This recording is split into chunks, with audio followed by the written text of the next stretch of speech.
Today we're going to talk about one of the basic techniques of making a drink.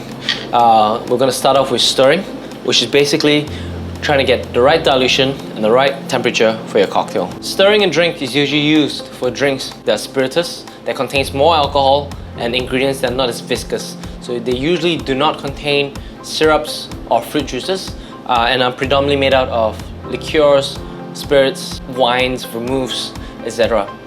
So we're going to start off by showing you the equipment you will need to use in this technique. One, a mixing glass. You don't have to get fancy stuff like this one. This is the Japanese Yara mixing glass. You can get a simple mug, or as long as a container that is somewhat regular in shape, that can store liquid, and you're good to go.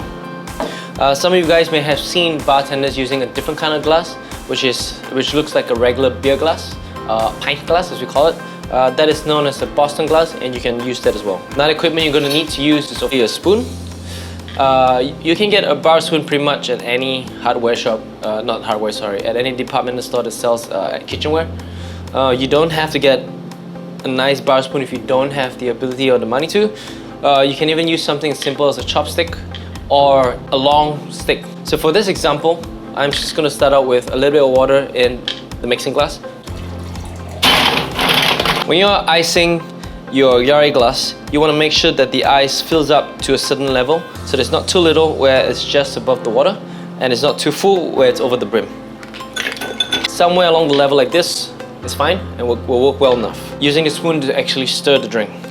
There are a few ways to do. A very simple and quick and easy way to do it would be to use somewhere like a long stick or something that's pointy, and use it like as though you're stirring your coffee in the morning.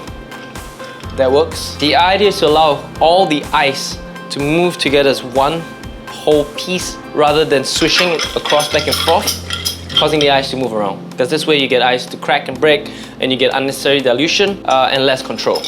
Now I'm going to show you how to do proper stirring of the ice. Rule number one is the back of the spoon always stays to the back of the glass. You want the spoon to sit between your fingers, and you want to use your fingers to move the spoon rather than to turn your wrist around.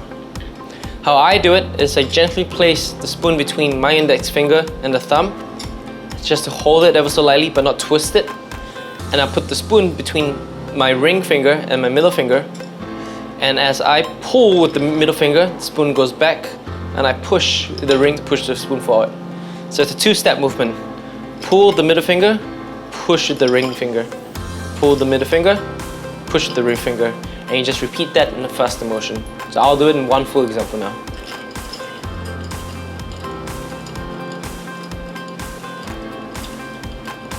Just like that.